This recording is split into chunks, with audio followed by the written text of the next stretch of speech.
ఆచి చికెన్ మసాలా.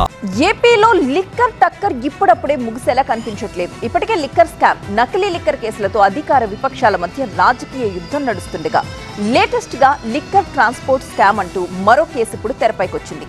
దీంతో ఈ కొత్త కేసు ఎలాంటి మరుపులు తీసుకుంటుంది, ఇందులో ఎవరెవరి పేర్లు బయటకు రాబోతున్నాయి అనే అంశం ఉత్కంఠ కలిగిస్తోంది. లిక్కర్ స్కామ్ కేసు కీలక మలుపులు తిరుగుతుంది. గత ప్రభుత్వ హయాంలో 3,500 కోట్ల రూపాయలు లిక్కర్ స్కామ్ కేసులో కొల్లగొట్టారన్న వివాదం సద్దుమణగక ముందే తాజాగా మరో లిక్కర్ స్కామ్ జరిగినట్టు ఆరోపణలు తెరపైకి వస్తున్నాయి. లిక్కర్ ట్రాన్స్పోర్ట్ టెండర్లలో అక్రమాలకు పాల్పడ్డారని సిఐడి కేసు నమోదు చేసింది. ఈ కేసులో గత ప్రభుత్వ పెద్దల ప్రమేయం ఉన్నట్లు సిఐడి గుర్తించింది.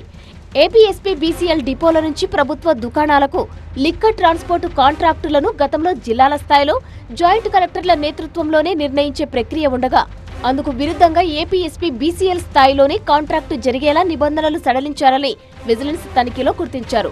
ఏపీలో కూటమి అధికారంలోకి రాగానే లిక్కర్ ట్రాన్స్పోర్ట్ టెండర్లలో అక్రమాలకు పాల్పడ్డారని విజిలెన్స్ విచారణకు ప్రభుత్వం ఆదేశించింది. వైసీపీ అధికారంలోకి రాగానే అప్పటి వరకు ఏపీఎస్పీ బీసీఎల్ డిపోల నుంచి ప్రభుత్వ దుకాణాలకు 13 రూపాయల చొప్పున ఒక్కో కేసును తరలిస్తూ ఉండగా సిగ్మా అనే ప్రైవేటు సంస్థకు ట్రాన్స్పోర్ట్ టెండర్ కట్టబెట్టి ఒక్కో కేసును 34 చొప్పున ట్రాన్స్పోర్ట్ చేసేలా నిబంధనలు మార్చి ప్రభుత్వ ఖజానాకు నష్టం వాటిల్లేలా వ్యవహరించారని విజిలెన్స్ నివేదికలో స్పష్టం చేసింది. అయితే గత ప్రభుత్వంలో దాదాపు 5 ఏళ్లు ఇలాగే వ్యవహారం నడిపారని, సిగ్మా సంస్థ నుంచి ప్రాంతాల వారీగా సబ్ కాంట్రాక్ట్ రూపంలో సైతం ట్రాన్స్పోర్ట్ టెండర్లు దక్కించుకొని వ్యవహారం మొత్తం నడిపినట్లు విజిలెన్స్ రిపోర్టు పేర్కొంది.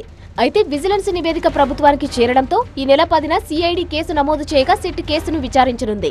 లిక్కర్ ట్రాన్స్పోర్ట్ టెండర్లలో అక్రమంగా 400 కోట్ల వరకు లబ్ధి పొందడంతో పాటు ప్రభుత్వ ఖజానాకు నష్టం వాటిల్లేలా వ్యవహరించారని సిఐడి కేసు నమోదు చేసింది. ఈ కేసులో ఇప్పుడు ప్రాంతాల వారీగా సబ్ కాంట్రాక్టులు దక్కించుకున్న నేతలు ఎవరనే దానిపై ఉత్కంఠ రేపుతోంది. ఇప్పటి వరకు లిక్కర్ ట్రాన్స్పోర్ట్ దక్కించుకున్న నేతల్లో వైసీపీ చిత్తూరు నియోజకవర్గ ఇన్ఛార్జ్ విజయానందరెడ్డి, ధర్మవరం ఇన్ఛార్జ్ కేతిరెడ్డి వెంకట్రామిరెడ్డి, మాజీ మంత్రి అమ్మటి రాంబాబు, ఏలూరు పార్లమెంటు ఇన్ఛార్జ్ కారుమూరి సునీల్, విజయనగరం జిల్లా పరిషత్ చైర్మన్ మజ్జీ శ్రీను పేర్లు తెరపైకి వచ్చాయి. అయితే వారు ప్రత్యక్షంగా పరోక్షంగా బినామీ సంస్థల పేర్లతో లిక్కర్ ట్రాన్స్పోర్ట్ టెండర్లను దక్కించుకొని అనుచితంగా లబ్ధి పొందినట్లు విజిలెన్స్ ఆరోపిస్తోంది.